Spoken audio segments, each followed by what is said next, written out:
was about 15 years ago now, some years ago. Very painful experience, of course. Almost all my friends are gone. I've watched people dying, from my father, my wife, my younger brother, my best friend, other friends, all gone. In our own lives, we can try to be productive, creative, contribute to human welfare. There are other things that we can't do. We can often appreciate the actions and achievements of others.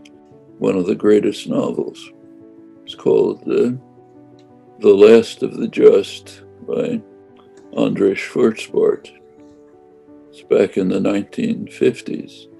It's the greatest novel that's ever been written about the Holocaust and anti-Semitism in Europe for 1,000 years.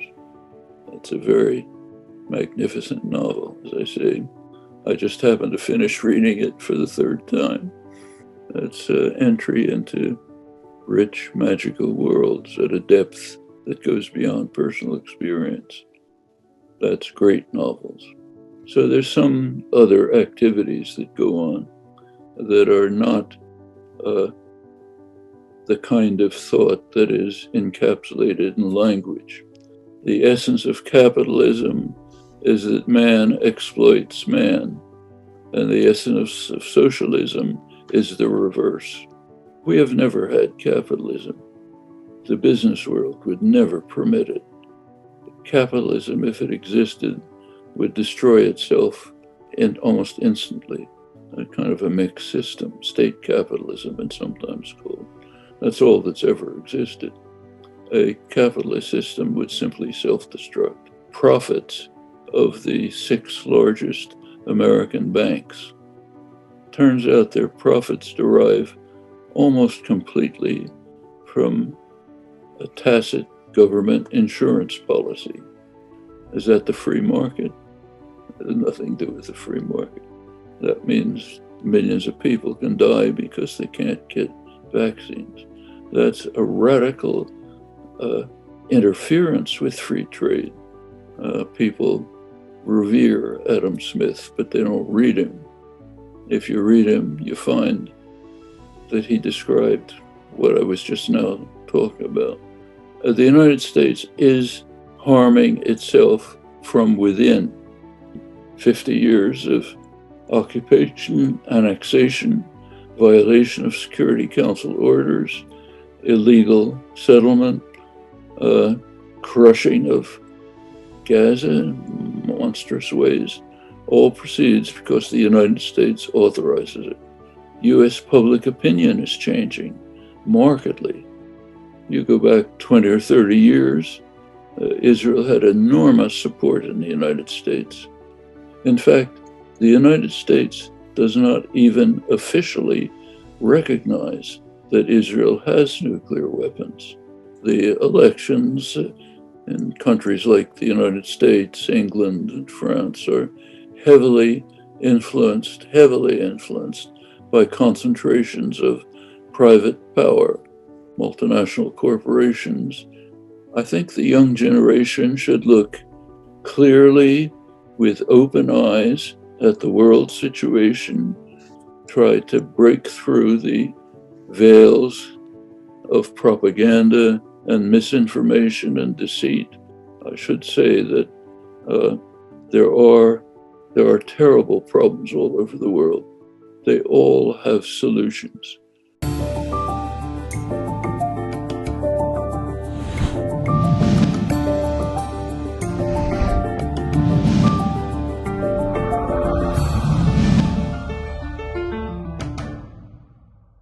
بسم الله الرحمن الرحيم. السلام عليكم ورحمة الله وبركاته. نرحب بكم في سلسلة حوارات فكرية ومعرفية على قناة حيرة.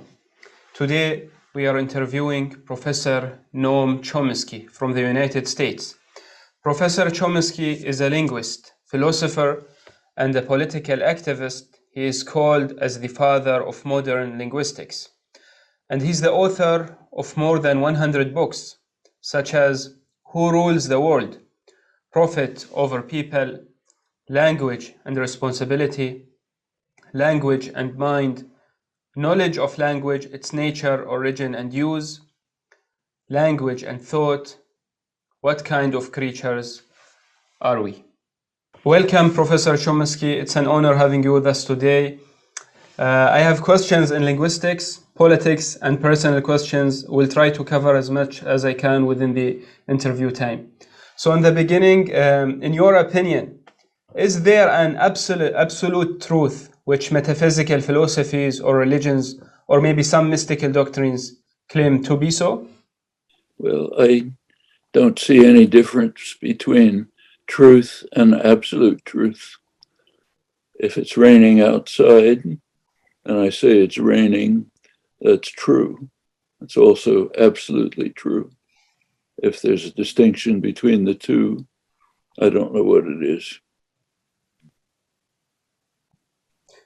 We should understand, of course, that it has been understood since the 17th century that on empirical matters, not mathematics, we cannot attain confidence that what we say is true is in fact true. We can have can have very high credibility, but we can't be certain ever.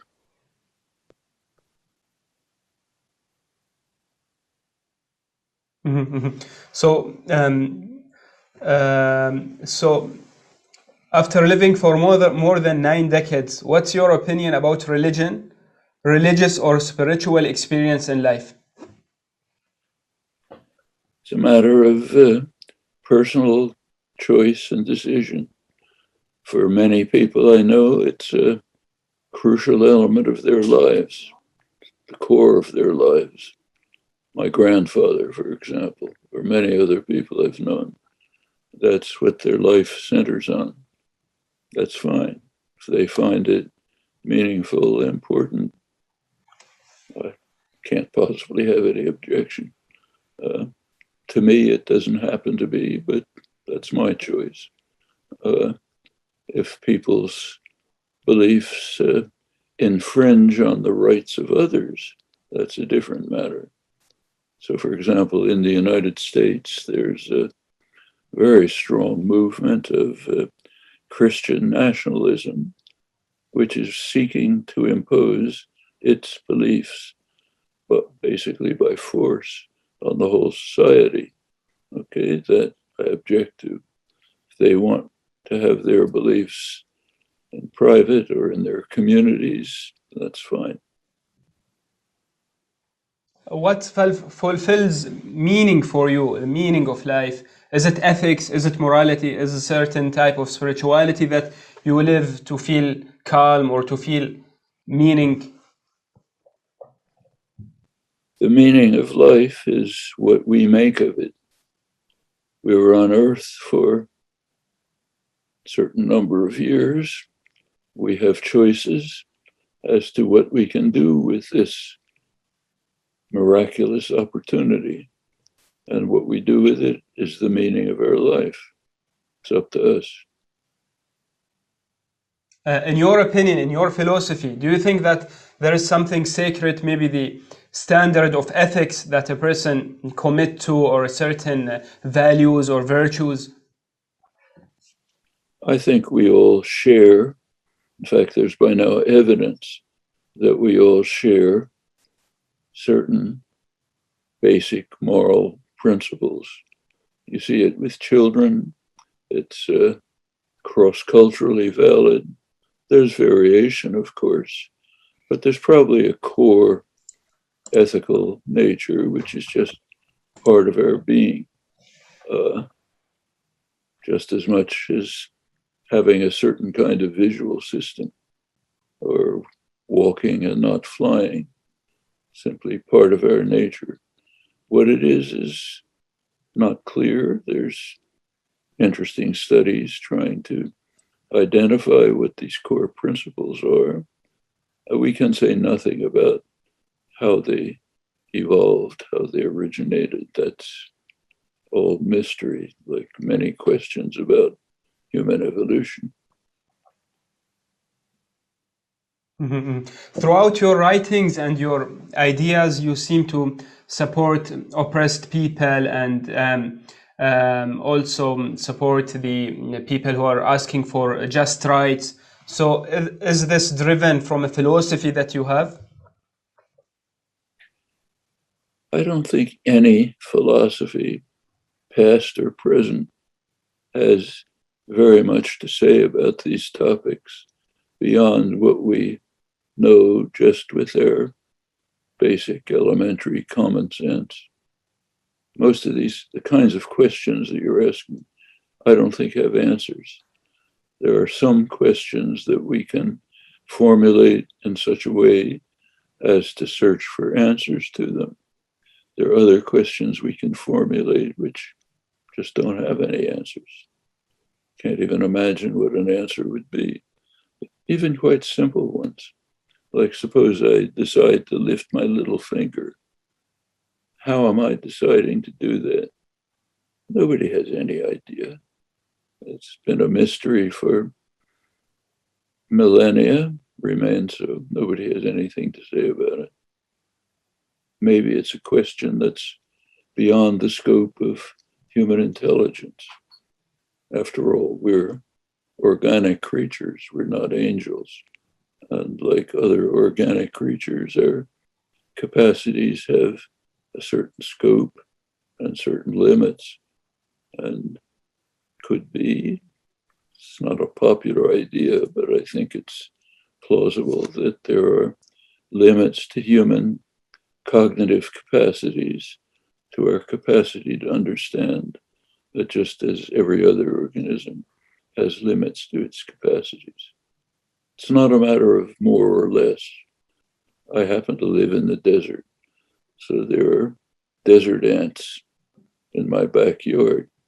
They can perform cognitive feats that humans can't imagine doing.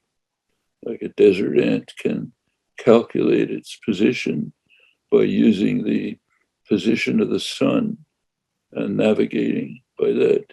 Humans are incapable of that, except with complex instruments. And the desert ant has a brain that's so tiny you can barely see it with a microscope, but it has cognitive capacities superior to humans. We have cognitive capacities superior to ants. It's not there's no what used to be called great chain of being with humans at the top, just branches in different directions. And we're part of the natural world. I assume we're like other, we're unique in many respects. So for example, what you and I are now doing is inconceivable for any other organism. They don't even have the rudiments of these capacities, including higher apes or nearest relatives, just totally foreign to them. But on the other hand, we probably have limits too. And many questions that we can pose, we simply can't think of any possible answer to. Some philosophers and thinkers, they search and they reach to a conclusion, or they're convinced with a certain religion or a certain type of spirituality in life just to be in the safe side. So they fear after death. So just to be in the safe side, they choose something that if they were questioned after life, so they feel themselves safe. You can give a name to some of the things we don't understand. You can call them spirituality. That doesn't advance understanding. Giving a name to something that we don't understand leaves it where it was, in the domain of lack of understanding. I don't think there's anything to say about spirituality that answers any of the questions that we quite properly ask, like, how do I decide to lift my finger? Or how do I decide to produce this sentence and not some other one? How do I, of all the thoughts in my mind, infinitely many, how do I pick this one to try to express? Nobody has the slightest idea. And it's a kind of question where you don't even know how to pursue it.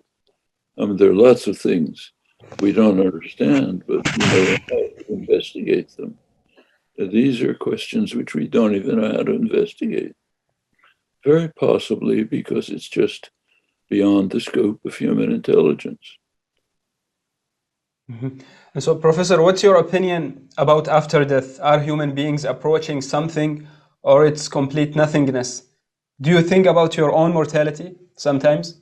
Well, when I was about 10 years old, I used to worry about the fact that when I die, my consciousness disappears and maybe the whole universe disappears. And that was a very troubling thought when I was 10 years old.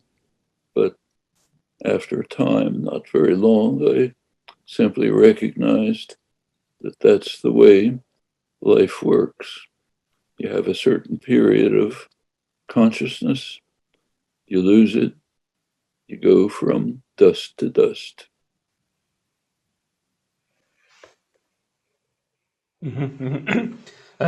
So, Professor, can religion or metaphysics be one of our sources of knowledge while thinking and producing ideas?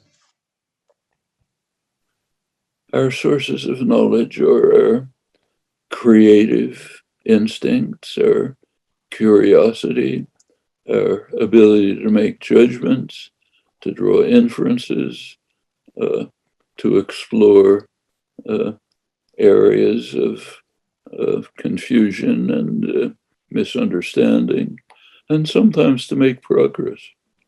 That's the only source of what we call knowledge, what we should better call best judgment, because knowledge, true knowledge, we certain confidence we're never going to attain.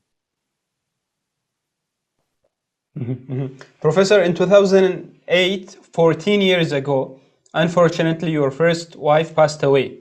You are at the age of 80. You also say that life without love is empty. What does that mean, and what's the philosophy of love in your life? Yes, it was about 15 years ago now, some years ago. Very painful experience, of course. She actually spent 2 years slowly deteriorating from incurable cancer. There's no philosophy that has anything to say about this. It's by now, at my age, not so young, as you can see, almost all my friends are gone.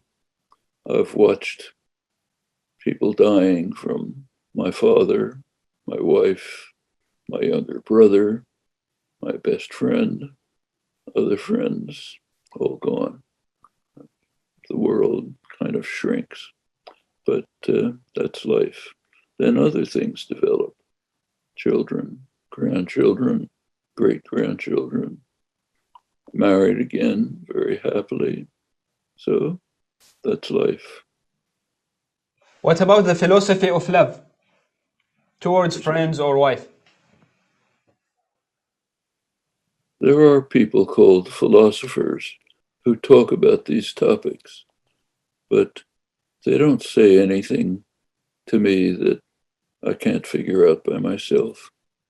I mean, I enjoy reading Plato's Phaedo, for example, where Socrates discourses on the nature of life and reincarnation and the way the soul is freed from the body and therefore capable of moving to higher reaches of thought.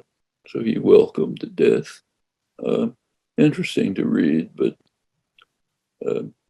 there's nothing at all convincing. It's like reading poetry. Do you fear death, Professor, or it's not an issue that you think about? It'll happen when it happens. Maybe it'll happen tomorrow. I read a memoir recently by a very fine thinker French, Edgar Morin. He's approaching 100, and he said he's at the point where when he goes to sleep at night, he wonders whether he'll wake up in the morning. Okay, that comes at a certain point of life. And how do you perceive music and art? Some philosophers believe that it has a great role in enhancing emotions, spiritual experience in life. Others talk about sacred art and the role of art in shaping civilizations and creating cultures and meaning. So, does art and music has a role in your life also? We do what we can with our own capabilities, talents, interests.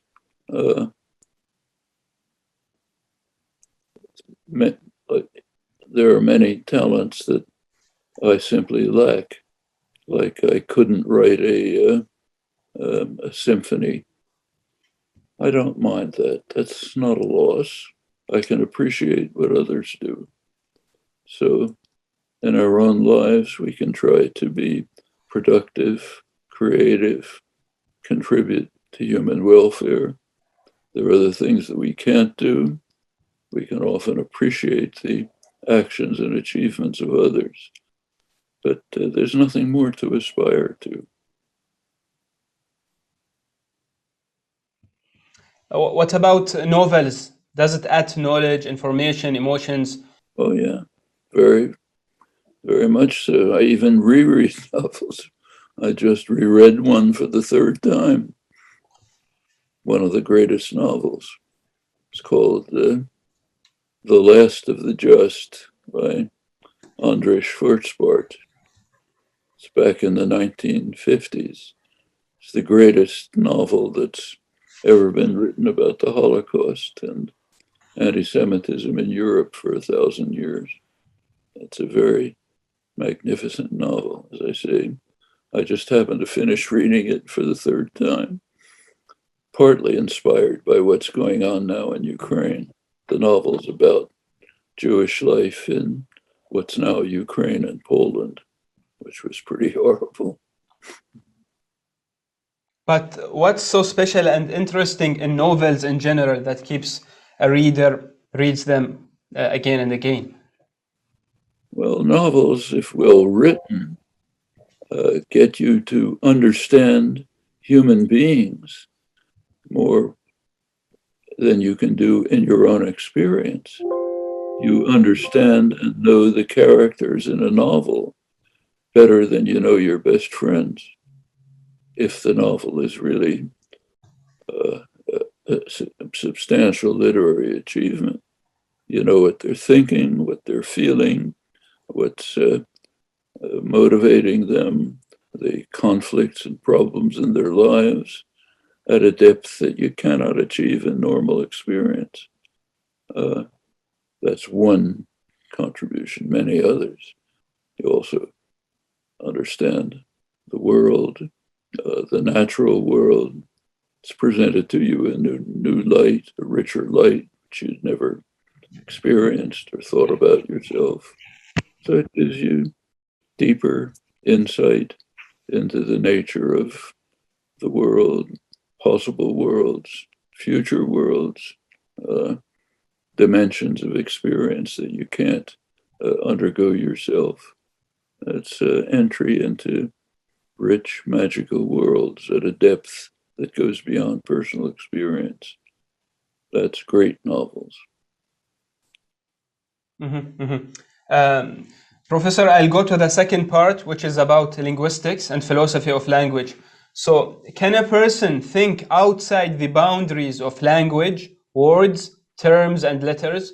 So, if I was born in the middle of the forest, not meeting or seeing any other human being, would I create my own language? So, it's an innate, Well, we all humans, as far as we know, share the same language faculty. An infant born in Oman, let's say, who grew up in Boston would speak fluent Boston English. and conversely. As far as we know, that's true of every human infant anywhere in the world. Infants from tribes in Papua New Guinea that haven't had other human contact for tens of thousands of years, if raised in Boston, will go to MIT and become quantum physicists, and conversely. So we share, there's very good evidence that we share a common language faculty. Something is known about this. There's no genomic evidence that humans, modern humans, began to separate roughly 150,000 years ago, and they share the language faculty. So it seems to have been in place before then. There's no evidence that there was anything like a language faculty before humans appeared. It seems to come along with modern humans. Well, that's only about 200,000 to 300,000 years. It's very recent in evolutionary time, the last instant. And as I said, humans began to separate not long after that, sharing the language faculty. So it seems very likely that the language faculty and the capacity for thought, which are about the same thing, that these just developed along with modern humans. Notice that these numbers sound big, but in evolutionary time, they're a flick of an eye, almost instantaneous. So what seems to have happened is that at a certain point, maybe 200,000 years ago, roughly, a new creature developed which had striking capacities, unique in the organic world, capacity for thought, capacity for language, which may be the same thing. There's a long tradition, goes back to classical India, classical Greece, 2,500 years ago, that holds that language is the system for generating thought, and thought is what is generated by language, identifying the two. And I think there's considerable merit in that tradition. It was abandoned in the 20th century, but mistakenly, I think. I think we're now finding that the millennia-old tradition had considerable wisdom. Professor, can a human being think without any language, including shapes, pictures, diagrams, and letters? So is there a kind of thinking that doesn't go through words? There's something, whether we want to call it thinking or not, is a matter of terminology. But we certainly use visual images, for example.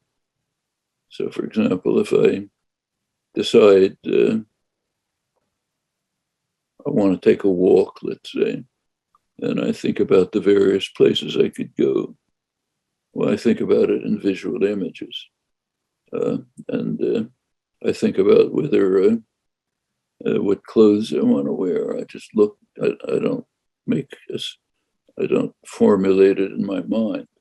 They're meant as expressions. So there's some other activities that go on that are not the kind of thought that is encapsulated in language.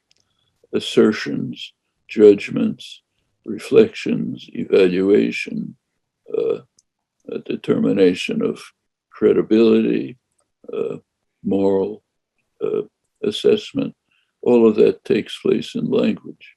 But there's other things that don't. Whether we want to call them thought or not, as I say, is basically a terminological matter. There's a kind of mental activity that is formulated, evaluated, expressed in language. There are other kinds of mental activity. The notion thought is so vague that there's no real clear questions about it. And how language play a role in shaping and creating our imagination, view, and perception of the world. So can we claim that people of different languages and societies think and perceive ideas differently and in different levels of understanding due to the different languages? Well, there is a thesis, a hypothesis. It's called the Sapir-Whorf hypothesis, proposed by great linguist Edward Sapir, developed further by Benjamin Lee Whorf, which holds that the way in which you conceive of the world, understand the world, perceive things, and so on, is determined by your language to a significant extent. This has been investigated pretty carefully for, by now, about 75 years, and very little has been found. Seems that human beings see the world very much the same way, whatever the language may be. So some languages have only, don't have number words, are starting with India, then the Arabic tradition, finally the West, developed number words. But many languages just have words for small numbers, 1, 2, 3, nothing more than that. But that doesn't mean they don't have the concept of number. I mean, if they want to talk about 5 things, they can say this. They deal with people who don't have any numbers can go into the market, set up a shop, sell things, buy things. They have other ways of dealing with it. If you don't have color words in your language, there are languages that don't have color words, like they may not have the word red. So what they say is like blood, they have the concept, say it in some other way. And that seems to be pretty much true. It seems that our fundamental modes of thinking, conceiving, imagining are just part of our nature, and the language we use captures them in certain ways and doesn't seem to affect them very much. Professor, some hermeneutics and Sufi philosophers believe that certain texts of great wisdom or sacred texts are capable of unlimited meanings, interpretations, and understandings. What's your opinion? Can such texts exist? Like deconstruction, Jacques Derrida, for example, that you could have unlimited interpretations of a particular text. Well, you've read Alice in Wonderland. Humpty Dumpty says, I can make this mean whatever I want it to mean. You can stipulate that, but you can't break out of the way your language works. If I say it's raining outside, that can't mean I want a hamburger for lunch. I mean, I can say that's what I want it to mean, but still it's not going to mean that.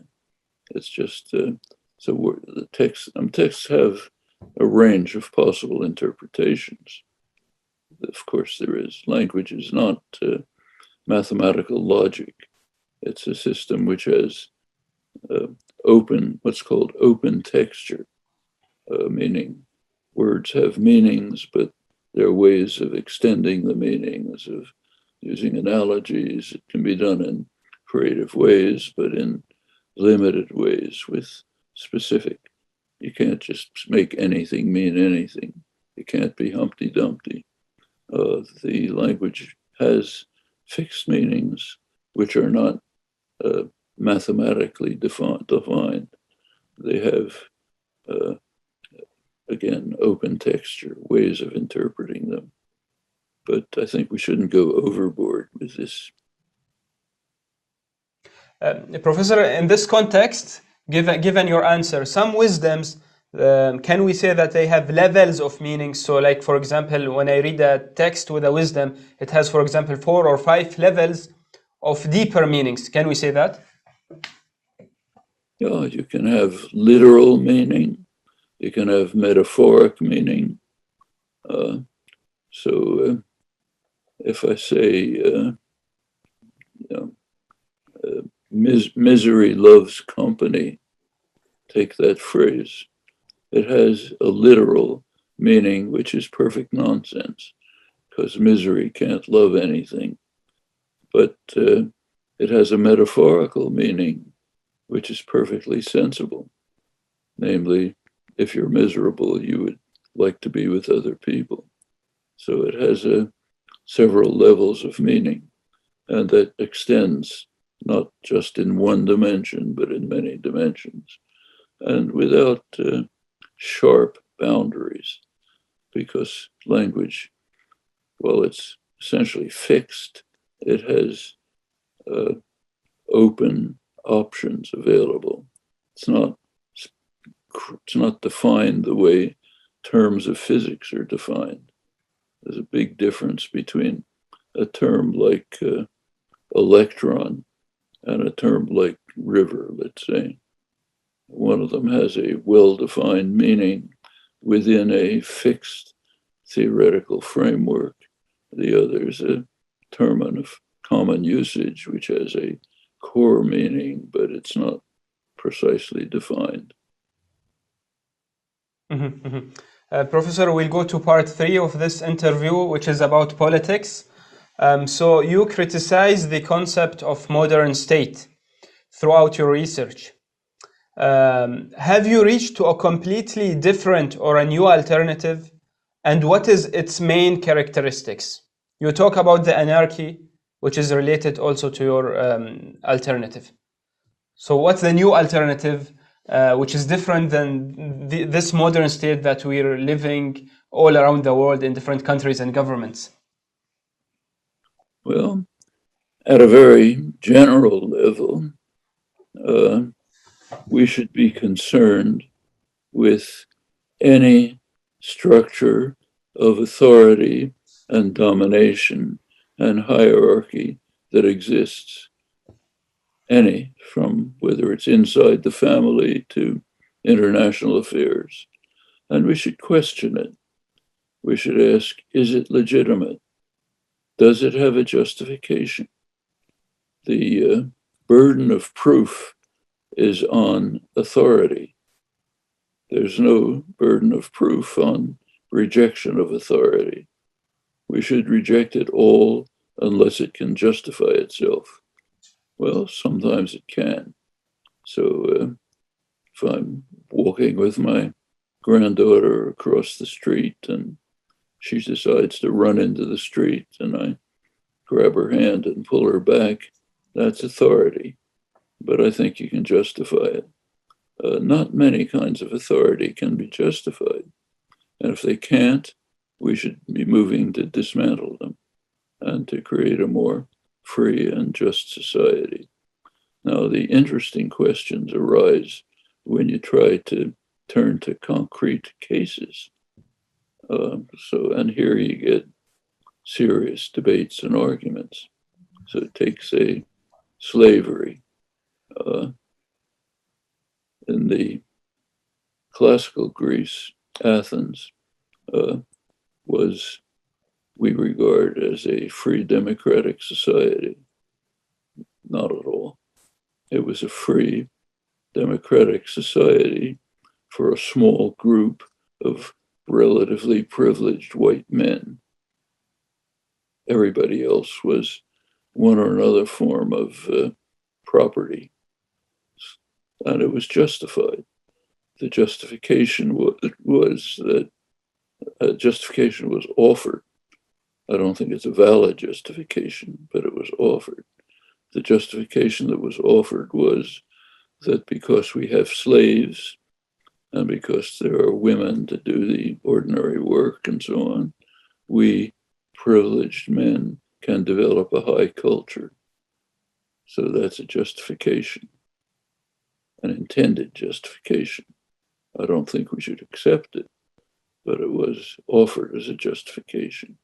That goes all the way to modern times. The justification for modern slavery in the American South was the same. Some people are just born to be slaves, and because they are, we privileged white men can create a cultivated society of white slave owners. So that's the justification. We don't accept that justification. But justification, and the same is true at every level. Nation states, for example, are they justified? Well, all these questions arise. In fact, that any issue you look at, there are offered justifications, and you have to ask whether they're correct. And that's when serious questions of political judgment arise. Anything you pick your example, the same thing. Mm-hmm. But my question, Professor, so what's a kind of thing that, what's a kind of system that you're thinking of when we talk about a society that organizes itself without any kind of authority, state, or power? So do you have a new alternative that you're thinking of? I don't think anybody is smart enough to design a perfect society. We don't know enough about human beings. And serious revolutionary thinkers didn't even try. So you take a look at Karl Marx, for example. He said almost nothing about post-capitalist society. He said once people are free from the arbitrary, oppressive constraints of capitalist authority, they will have to design their own society. You can give some guidelines, but you can't spell it out in detail. So, for example, there's a conception drawn from classical liberalism, from working class struggles, from modern anarchism, which argues that people should not be subject to masters. What we call getting a job is submitting yourself to the authority of a master for most of your waking life. Well, the early stages of the Industrial Revolution, working people regarded that as an intolerable attack on human rights and human dignity. Now, after centuries of indoctrination, people look forward to getting a job as one of the highest goals in life. That's a sharp deterioration in our conception of freedom and justice. And it can be recovered. I don't think it's much below the surface, but a subordination to a master should not be tolerated.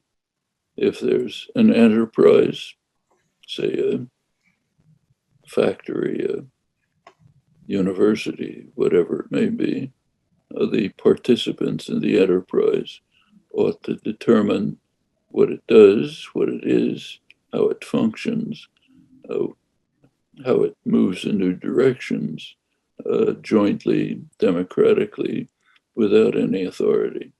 That's the ideal. Can that be achieved? I think to a large extent it can. We can overcome that form of illegitimate authority. How far this can go in creating societies of freedom and justice, we don't know. Actually, these questions arise very concretely all the time. In fact, they're arising right now on the front pages. There's a struggle in Europe as to what kind of an entity Europe should be. It goes back through the whole Cold War, last 80 years. should Europe be an independent force in world affairs, what was called a third force, or should it be subordinated to the United States? That's been a crucial issue in modern history for the last century. It's become a very live issue right at this moment. The Russian invasion of Ukraine drove Europe into Washington's pocket. There was an alternative. The alternative is what Mikhail Gorbachev called a common European home. Europe from Lisbon to Vladivostok, Eurasia, with no military alliances, just trade agreements, commercial agreements, cultural interchanges, and so on, but no military alliances. That's an option for Europe. Well, the option was killed, at least temporarily, by the Russian invasion of Ukraine. But it's what Charles de Gaulle argued for, what had been developing to some extent after the fall of the Soviet Union, now regressed seriously. But these are very live issues all the time about authority and justification.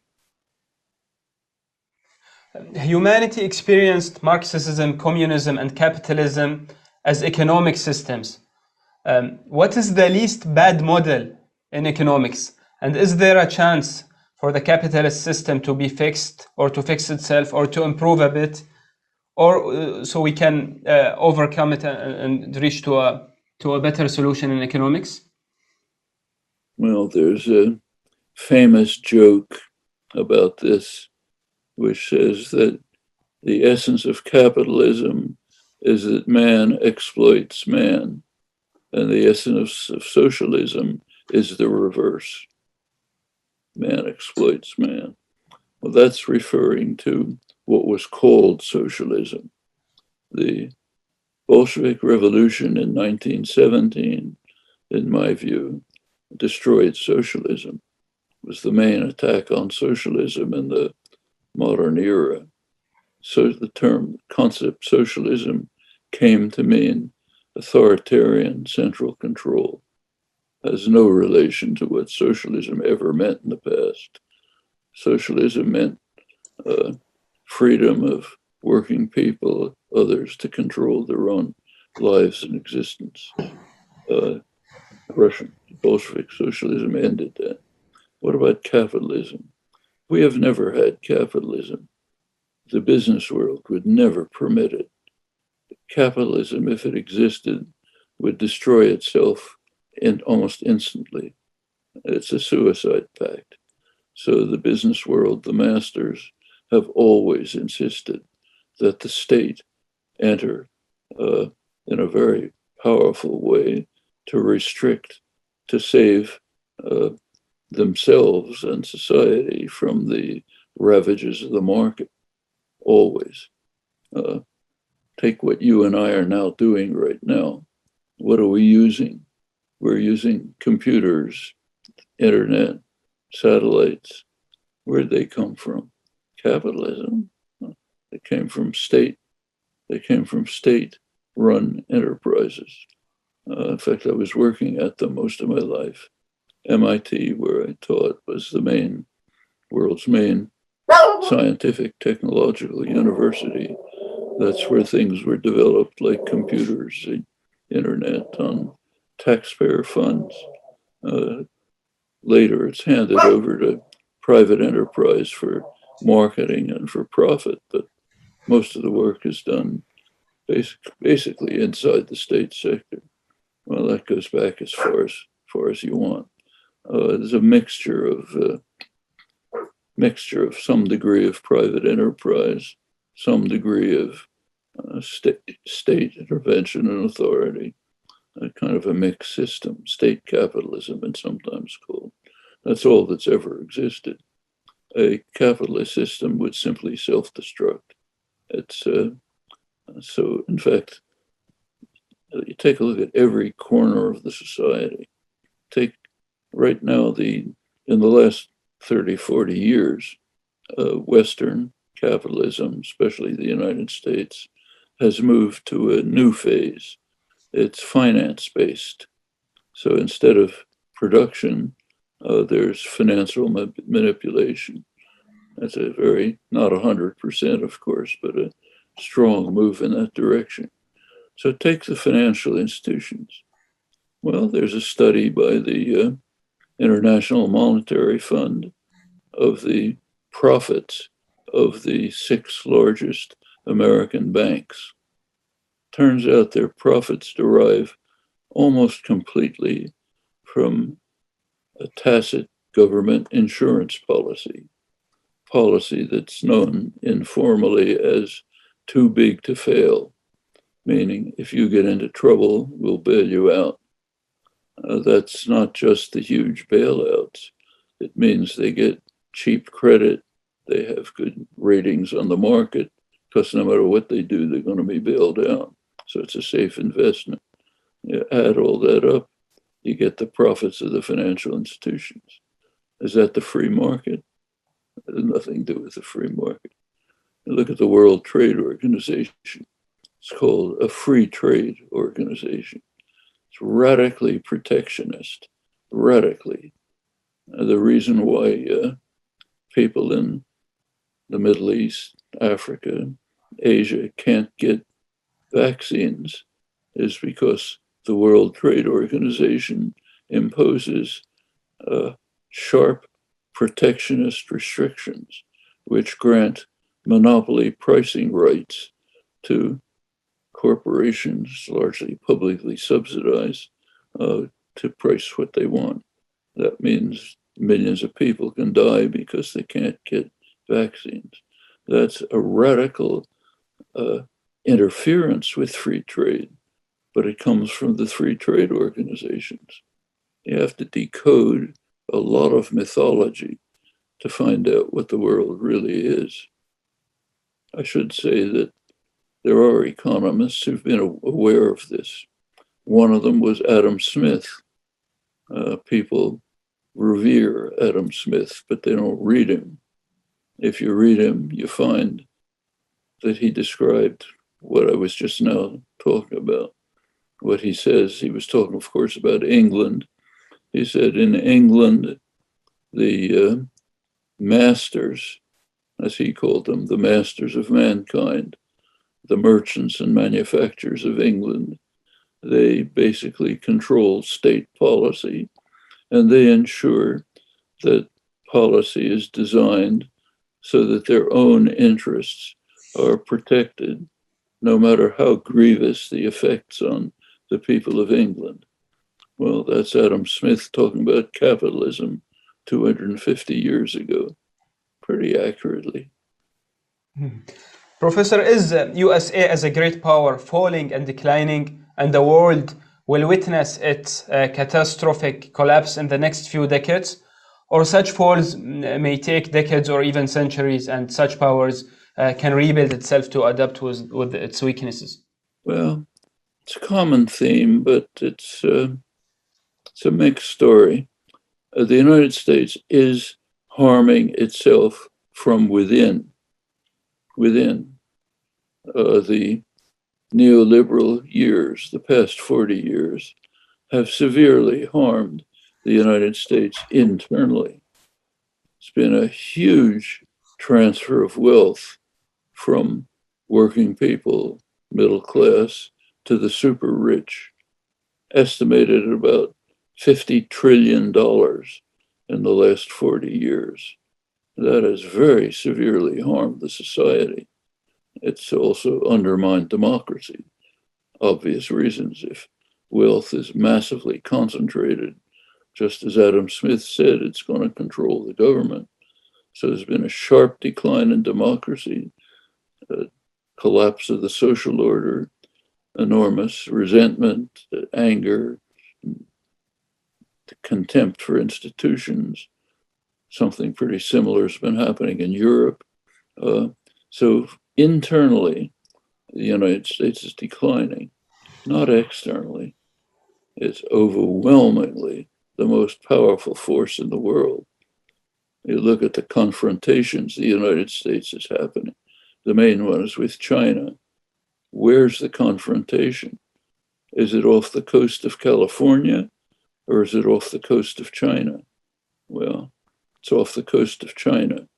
The United States is surrounding China with what it calls sentinel states, called subordinate states, for a chain running from South Korea to Japan to Australia, New Zealand, which are being armed with offensive missiles aimed at China, nuclear submarines, greatly reinforced advanced precision weapons aimed at China. Is that happening off the coast of California? No. In fact, if anything like that came near California, we'd have a nuclear war instantly. There's no talk about Russia extending its sphere of influence to Ukraine and opposing the Ukrainian entry into NATO. What do you think would happen if Mexico decided to join a Chinese-run military alliance? Do I have to ask? Mexico would be obliterated, okay? US power is overwhelming. Well, actually, Putin's invasion of Ukraine, stupidly from his point of view, strongly increased American power. It meant that instead of Europe moving towards a common European home, accommodations with Russia, instead of that, it becomes a satellite of the United States. Even Sweden and Finland now rushing to fall within US power. In fact, the way the world is kind of developing, there are two major blocks developing. One is the US-run system, includes Europe now, includes the English-speaking countries in Asia, includes Japan, loose control of in the Middle East, a very striking development under Trump. Trump, his one geopolitical achievement was to bring together the most reactionary, repressive states in the Middle East and to form an alliance among them. It's called the Abraham Alliance. United Arab Emirates, basically, Egypt's technically not a member, but it is a member. Saudi Arabia is essentially a member. Morocco, the Moroccan dictatorship, that meant authorizing Morocco's conquest of Western Sahara, violation of international law, together with Israel, which provides the military muscle for it. So it's a deeply reactionary alliance, and it extends beyond. There's a very close alliance between Israel and Hungary, illiberal democracies, racist, repressive democracies. They have common interests and common understanding. Also, very crucially, right now, while we're speaking, there's a conference in Hungary, in Budapest, of the American Conservative Political Action Committee. That's the core of the Republican Party in the United States, meeting in Hungary, and the racist in this context, Professor, I'll ask you, so in the Middle East, how do you predict the future of Israel in the next few decades? Because one direction is with the open diplomatic relations with Israel, and the other direction chooses armed resistance, where they believe that Israel is an illegitimate state, and they don't recognize the right for Israel to exist. And the only path to impose pressure on Israel is resistance as a vital tool to defend their rights. So do you agree with that? Armed resistance is, first of all, wrong, but also totally suicidal. Israel loves it. The United States loves it. If the conflict moves to the arena of violence, they have the overwhelming power. They have the they monopolize the means of violence. So if the conflict moves to the arena of violence, wonderful. Israel loves nothing more than when Islamic Jihad fires a rocket into Israel. Then they can respond with massive, overwhelming violence and crush any possible moves towards independence or settlement. So it's just, it's just, apart from everything else, it's tactically absurd to move to an arena in which your opponent has overwhelming force. Makes no sense. So what's the solution, and what's the future of Israel in the next decades? It will stay, it will become more powerful, or no? I think there is a solution. The solution is in a change of US government policy. US government policy pretty much determines what's happening in the region. Not totally, but overwhelmingly. The United States, I mentioned Morocco and Western Sahara. When the Moroccan dictatorship conquers Western Sahara, annexes it in violation of United Nations orders, can get away with it because the US authorizes it. Same with Israel and the occupied territories. 50 years of occupation, annexation, violation of Security Council orders, illegal settlement, crushing of Gaza in monstrous ways, all proceeds because the United States authorizes it. Well, that means if US policy changes, lots of things open up, and US policy can change. US public opinion is changing markedly. You go back 20 or 30 years, Israel had enormous support in the United States. I've been involved in this issue all my life. I literally couldn't give a talk on a college campus without police protection if I was talking about Israel-Palestine, even on my own campus, because of the enormous support for Israel. Go on. Professor, the policy of Iran and, for example, Hezbollah and Palestinian resistance, did it impose a threat and a danger on the Israeli interests throughout these years, or no? Let's take Iran. Iran is regarded as a grave threat to world peace because of Iranian nuclear programs. There's a very trivial way to solve all the problems about the alleged Iranian threat, namely establish a nuclear weapons-free zone in the Middle East. Is there any problem? Iran is strongly in favor of it. The Arab states initiated this 25 years ago and are strongly in favor of it. So total regional support. The G77, the Global South, 130 countries, strongly in support of it. Europe supports it. Why doesn't it happen? The United States vetoes it. Every time it comes up, the United States vetoes it. Why? The United States does not want Israel's nuclear weapons to be inspected. In fact, the United States does not even officially recognize that Israel has nuclear weapons. Of course, they know it does. I mean, Professor, armed resistance against Israel doesn't limit its powers and its interests in the region, or no? There's no armed resistance to this, but there is political resistance. Here's the way to proceed.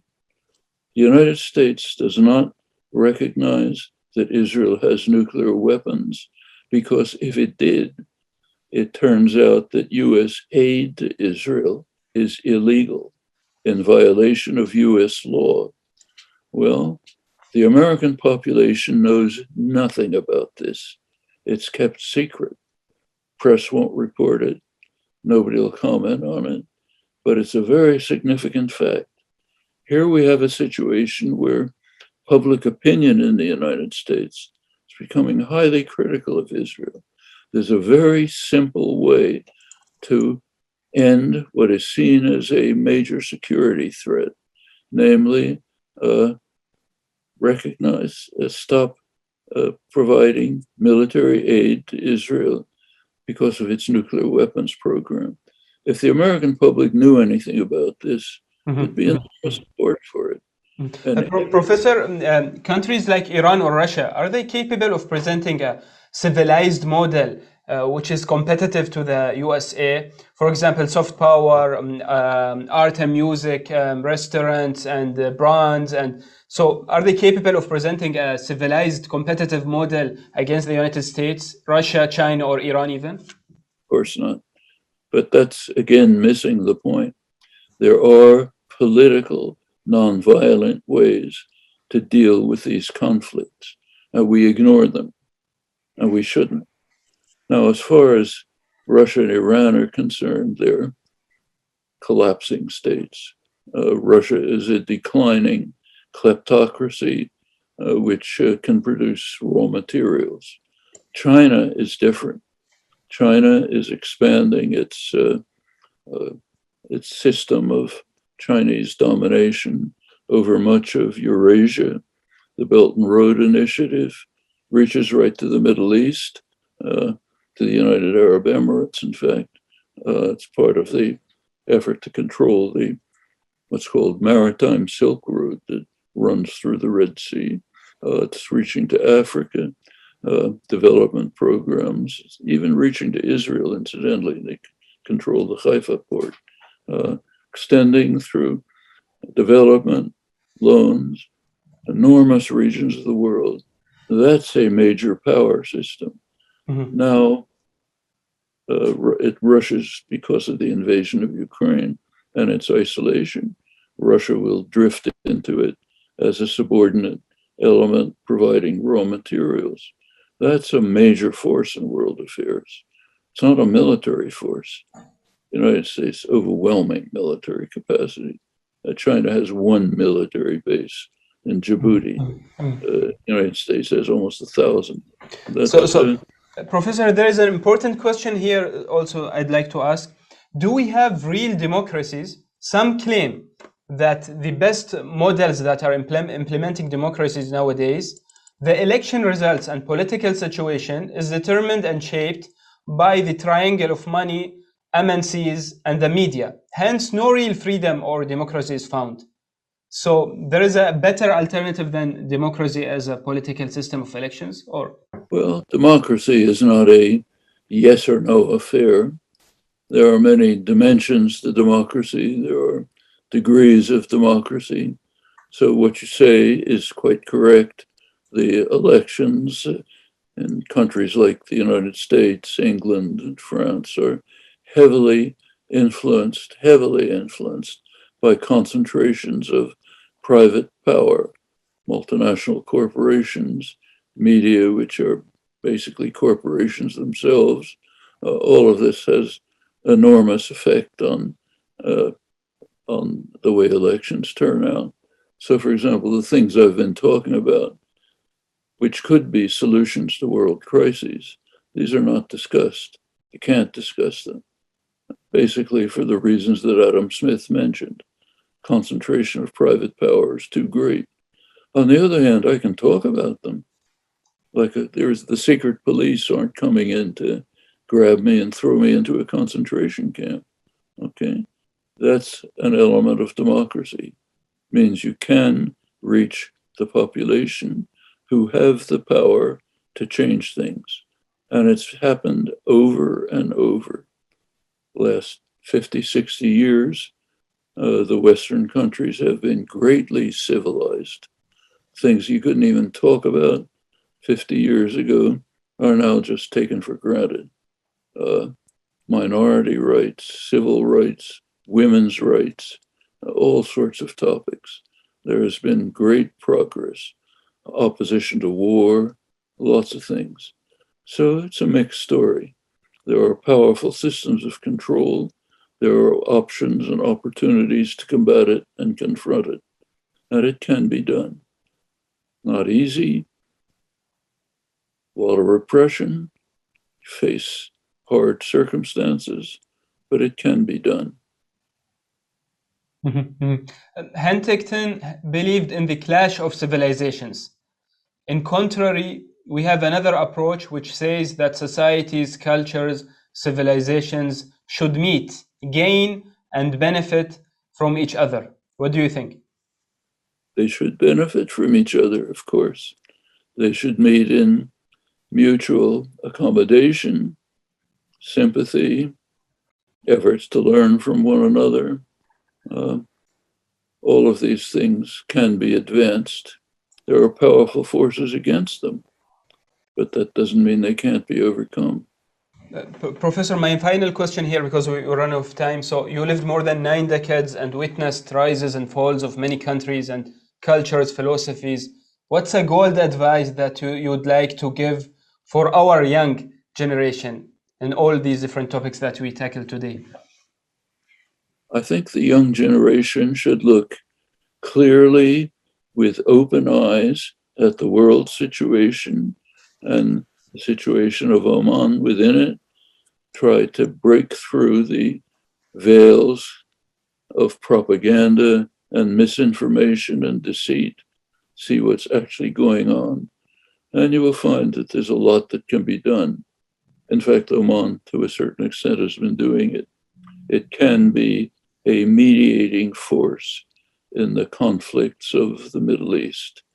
To some extent, it's done that, can do it much more. There are real opportunities. I should say that there are terrible problems all over the world. They all have solutions.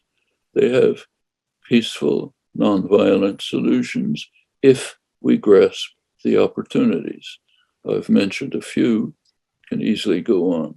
And the young people of the world have to pursue this. There's another problem we haven't mentioned. Human society is facing destruction from destruction of the environment. If current tendencies persist, the Middle East will be unlivable in another couple of generations. It'll simply be too hot to live in. The Mediterranean will be boiling. The seas will be rising. Temperatures are already reaching levels which are barely livable, and it's going to get much worse. This has to be dealt with soon, and it can be, but it's not going to be easy. Hard work, we know the answers, they're not being used. Production of fossil fuels has to be terminated, not instantly, step by step, certain percentage every year until within another couple of decades you phase it out entirely. No more production of fossil fuels within maybe 30, 40 years.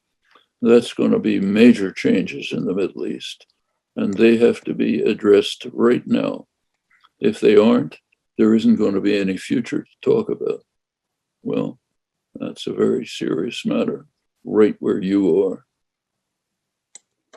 Thank you very much, Professor, for this great opportunity.